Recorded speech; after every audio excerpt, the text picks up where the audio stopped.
Contentlinq's Digital Asset Manager is an online cloud-based tool that allows you to create and manage playlists. Let's go through the creation of a playlist so you can see how it works. First of all, start at contentlinq.com. On the right side of the page, you will see Login and click on Asset Manager. That'll take you to your login page where you enter your username and password. Log into your account. And here is the home page for the Digital Asset Manager tool. To create a playlist, you can do most of these elements right here at the bottom, where you can see the current playlist and action toolbars. First, I'm going to click on My Playlist here and select Create New Playlist. We're just going to call it Test 1 and then hit Enter.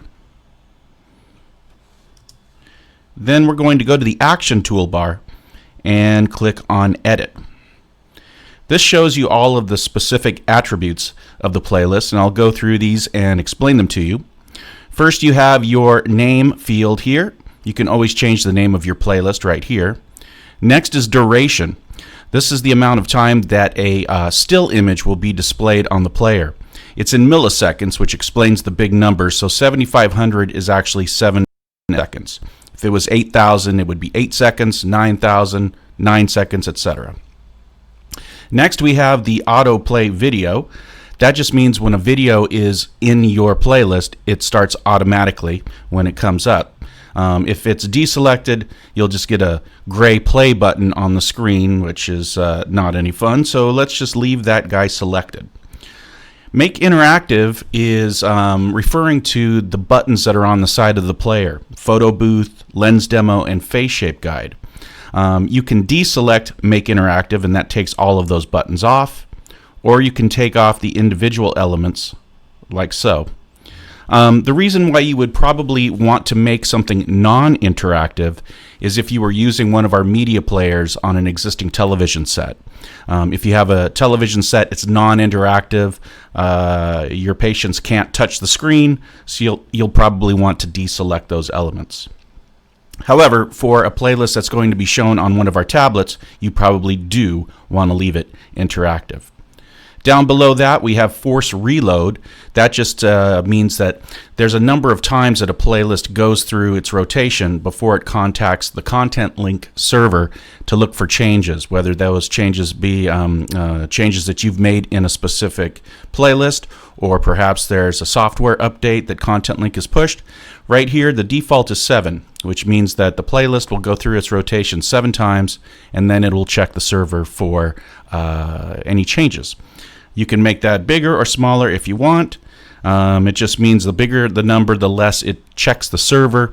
So that means less of a weight on your network. Here below that is related keywords. You can give your playlist keywords, whatever you choose. Basically, if you put these in, down the road, you can enter those keywords in the simple search window, and it'll find that playlist or elements, assets that you've uploaded that have those keywords. I'm going to skip down here to Access. Access basically refers to if the playlist is accessible at the player level, whether that be the media player or the tablet. It's either private or public, so if the playlist is private, you won't see it at the tablet, but if you switch it to public, it will be visible. Keep in mind that when a playlist is public, it needs to have at least one element down here in the timeline.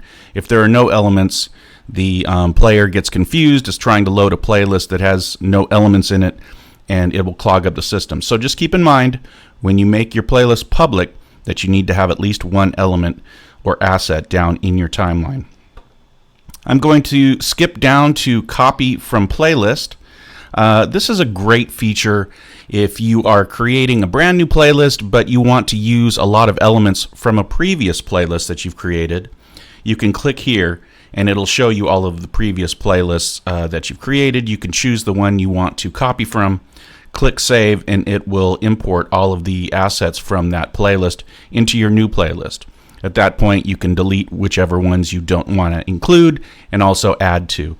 So it's kind of a shortcut for creating a playlist. Alright, so we've dialed in all of the elements for our playlist.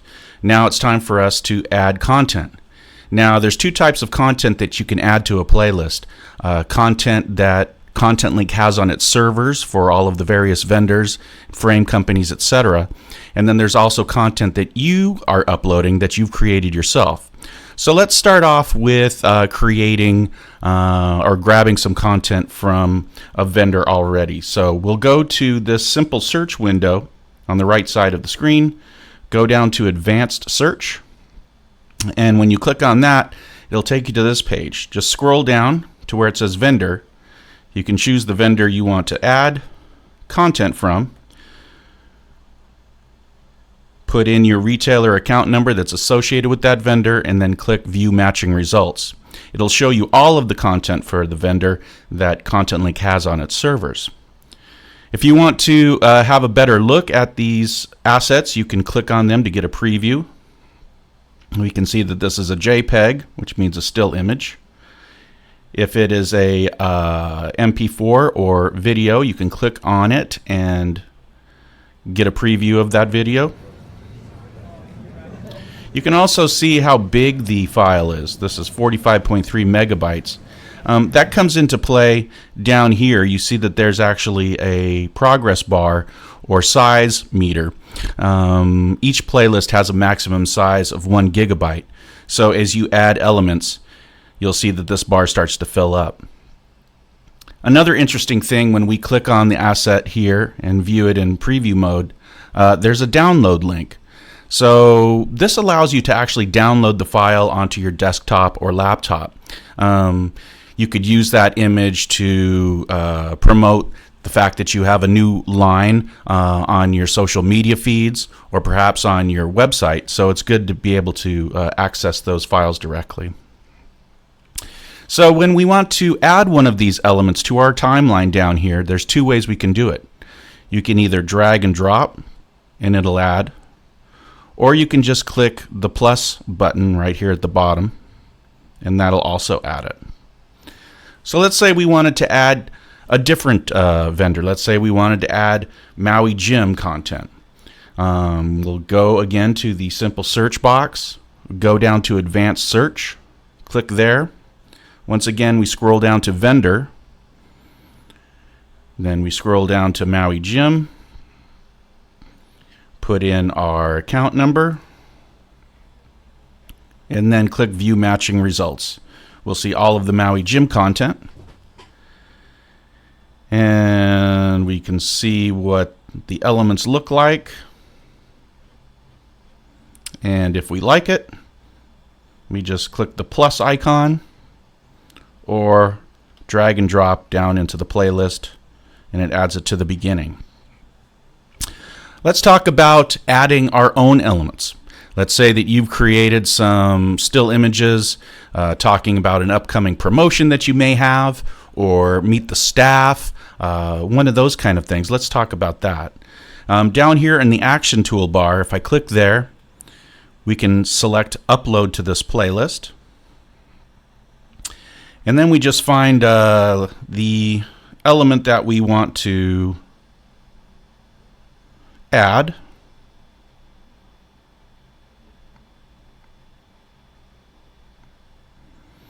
And you can drag it right over here and then click the Start Upload button. The image will upload and then process, and once it's finished processing, it'll appear in the timeline below. You'll also see here, once we add an element, whether it be a video or a still image, you are able to put it into a brand or collection. Now right now we don't have any brand or collections up here. It's just a way for you to organize your assets. So let's say we had, we go to collections. We can add a collection called promotions, for example. We'll add that. And then any asset that we upload,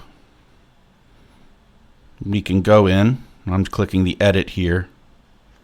And I can say I want to add this to my promotions collection. And then later on down the road, when I'm building a playlist and I say, I'd like to add some promotional elements, you could go to your collection area, select promotions, and you'll see the assets that you've added to that area. Like I said, just another way for you to organize your elements. So let's see, we've added 2 different brands. We've also uploaded our own content. Here's how you can arrange the elements in a different manner. Let's say you wanted to move them around a little bit. All you need to do is drag and drop the asset in the timeline, and you can change the order. You'll see below you can remove an element simply by clicking the Remove button. Let's say that you had a promotional element, buy one, get one 50% off, and that promotion ended tomorrow. And you had that element in a number of different playlists, and you wanted to get rid of it entirely. Basically, all you need to do is delete that asset, and I'll show you what happens here. I go to my asset folder, I click on the element that I want to delete, click on it, scroll down, and I can see delete right here. I'll click on that. I want to delete it. And when I do delete it, not only does it remove itself from the asset folder, but you'll see it is removed from any playlist it's associated with. So that's a quick and easy way to get rid of an element from multiple playlists, but keep in mind that you are deleting that permanently. So let's see, we've added elements, we've put in a couple different brands, we've also added our own elements. We've removed them both from a playlist and also deleted an asset from our asset folder. Let's talk about how we make this playlist visible at the player. We're ready to go see it at the tablet. So the first thing we want to make sure is by going into Edit that it is public. I'll scroll down and it's public, not private. So it's ready to go. Meanwhile, out there in the optical area or wherever you have your tablets, this is the start screen that you'll see. I'm just going to refresh this. And here, I can touch on the Select Content From area. And instead of going to a vendor, such as Costa, I'm actually going to go to my own practice, Hometown Optical. You enter in your store account number, which for you is basically just 01, and then click Launch Player. Here we see our playlist that we've just created. We touch on it, it loads, and starts to run at the player. So there we go. That is the Digital Asset Manager tool. I've shown you how to create a playlist, dial in all of the specifics, also add vendor content as well as your own content, how to remove that content, how to delete that content permanently, and finally how to access that playlist at the player level. That's the Digital Asset Manager tool. If you have any questions, please don't hesitate to reach us at support@contentlinq.com.